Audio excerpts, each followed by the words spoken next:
Ito na to. Ito yung bearing. Yan, no?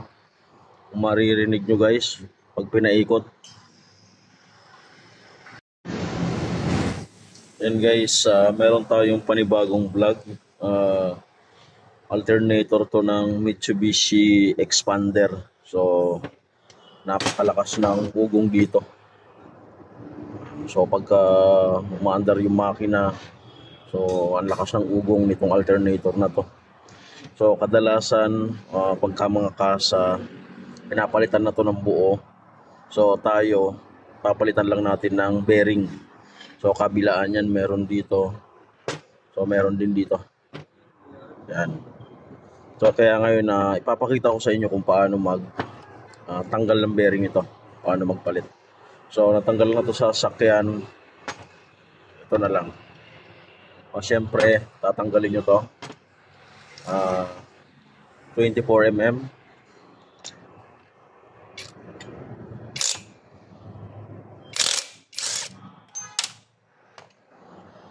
Yan. Na. Tapos, tatanggalin natin to. 8mm to.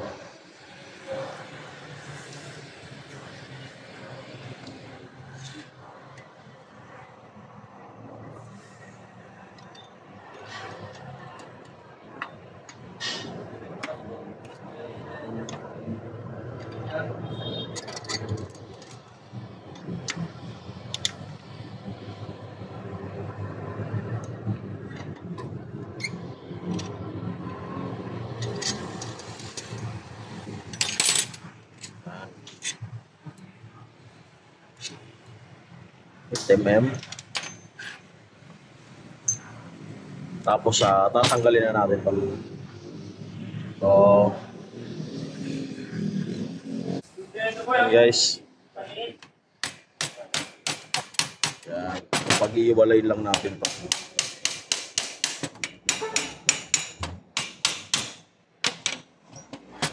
Yan. So, napakahaba pa ng carbon brush. So, goods pa. Napakaayos pa nitong alternator na to. So, ito yung bearing. Yan, no? Kung maririnig nyo guys, pag pinaikot. Yan. So, yan yung tumutunog. Napakalakas yan pagka umaandar yung makina.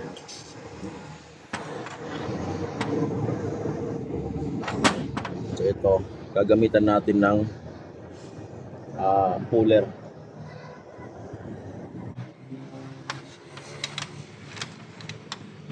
So, huwag kayong mag-alala dito dahil hindi naman mabasag yan.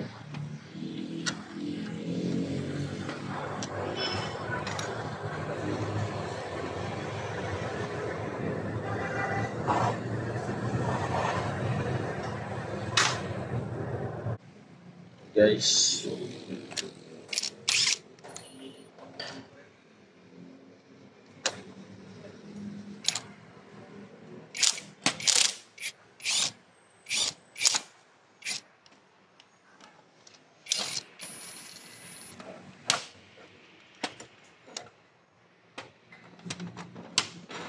So, ito yung pangalawang bearing. Itong malaki na to. So, magtatanggal muna tayo nitong Phillips screw na to.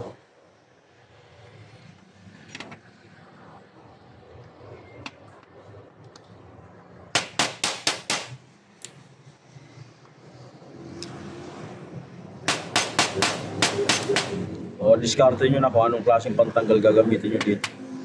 Pwede rin naman yung impact screw. Pwede rin yun. So, ang importante matanggal pa.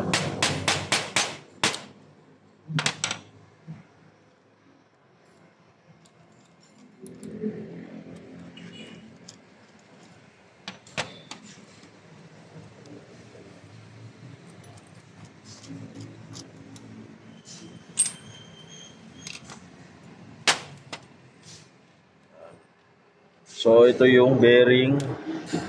So, huwag na kayo magtanong sa comment section. Ito yung code niya, 6303. Yan, 6303. Ito.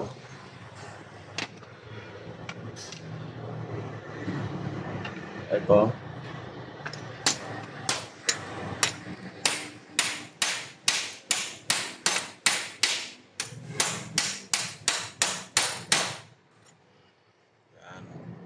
kailangan nyo lang dito.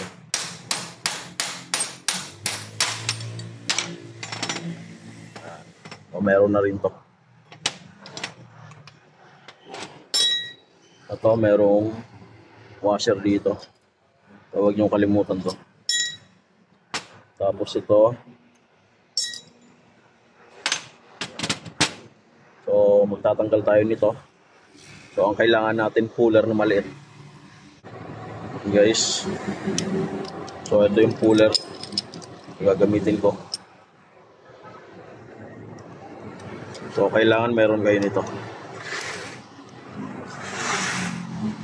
Para iniingatan lang kasi natin ito. Itong bronze na to.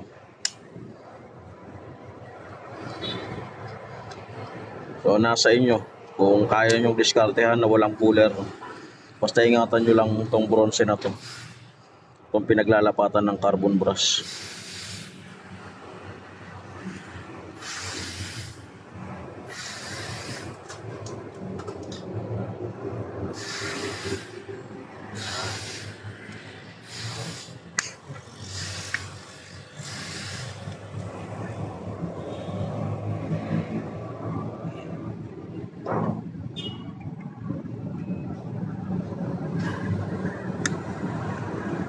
Yan. So, ganun kadali yun. Kaya natin yung part number nito para malaman nyo na. So, sa mga naka-expander dyan, malaking tulong to sa inyo.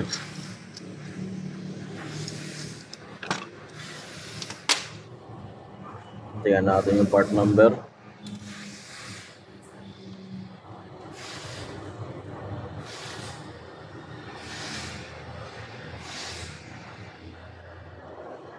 Then guys,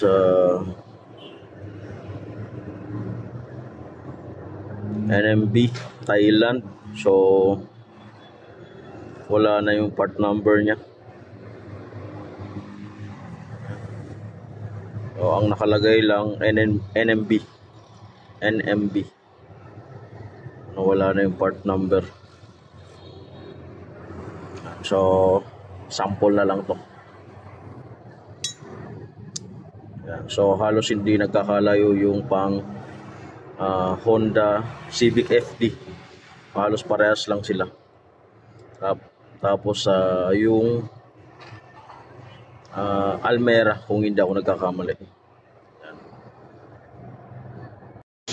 Yan guys. So, nandito na yung bearing natin. Hindi man siya magkaparehas ng kulay. So, magkaparehas naman yung diameter niya. So, ito yun. Bali, ito yung part number niya.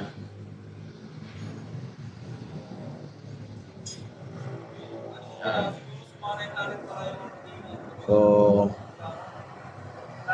B85D Japan NSK. So, yun yung part number nito. So, ito wala dahil siyempre original. So, ilalagay na natin to.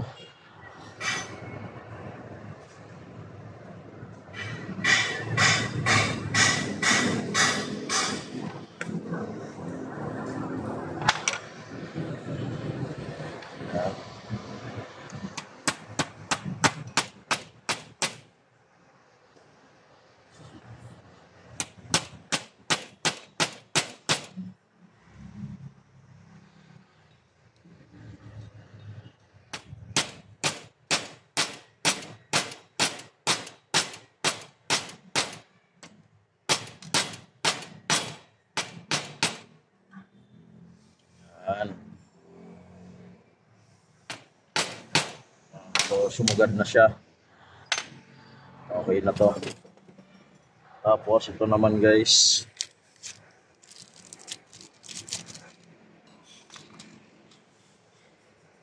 Ang 6303.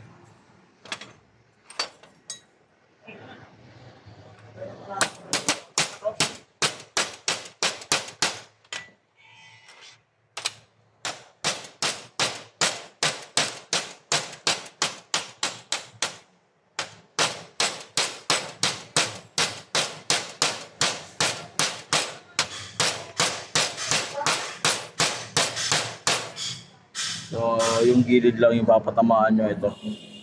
Wag tong gitna.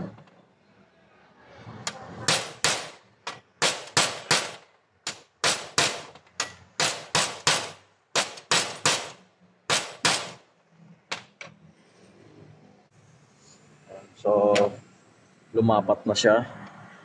Ito naman, yung lock na.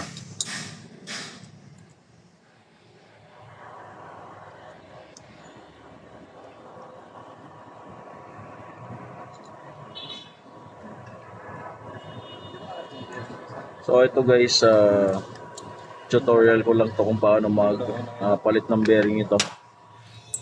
So, yung pagbabaklas, diskartehan nyo na lang yung pagbabaklas dun sa makina. So, ilang tornilyo lang naman to. Dito yung sa adjuster niya, tapos dito yung sa baba, offset. Tapos yung wire.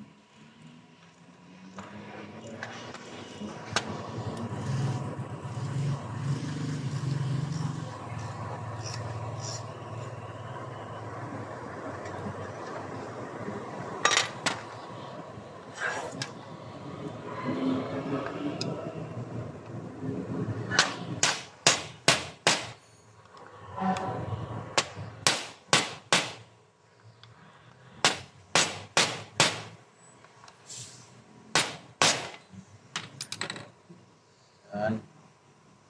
Okay na. So, tapos guys, ito, carbon brush niya, sisipitan natin yan. So, dito natin papadaanin yung sipit. Yung pang kalso natin.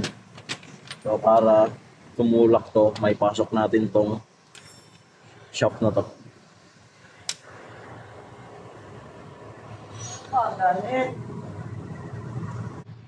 Yan guys. So, dito na, ang kailangan may pansungkit dito.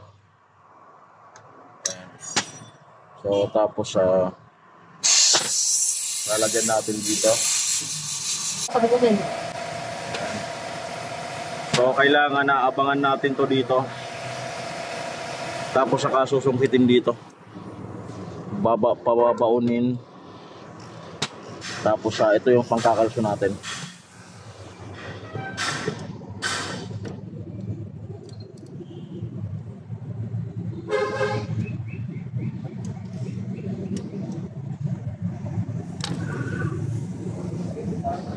So, medyo maiksi ito. Palitan natin ito.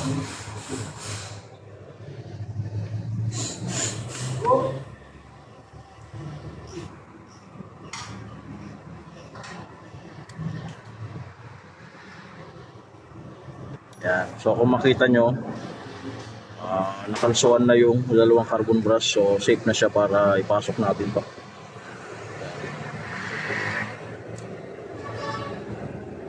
Pasok na to.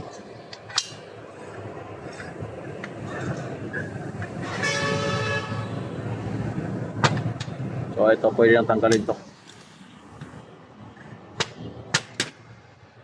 Tapos guys, ito na. Ito munang ring.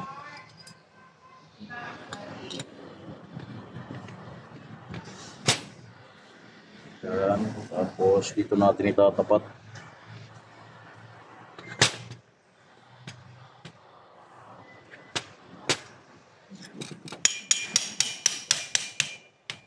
Gawin natin.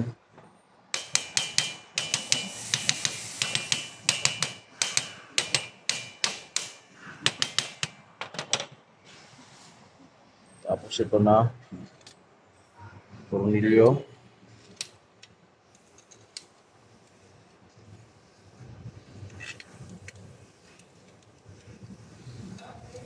So, ikita na natin to.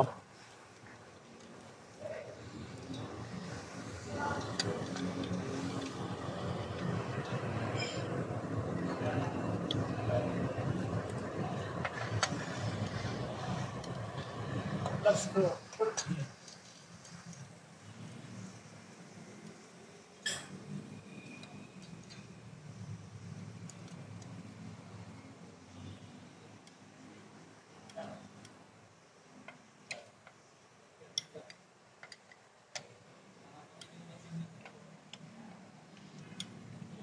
Yan. Tapos ito guys, pasok na natin.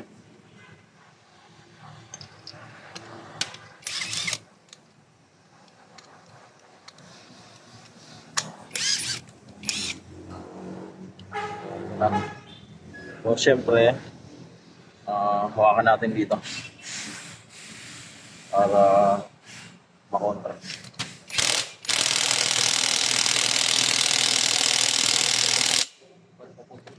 Yan. Okay na siya. Swabing-swabe na yan. Kesa dito.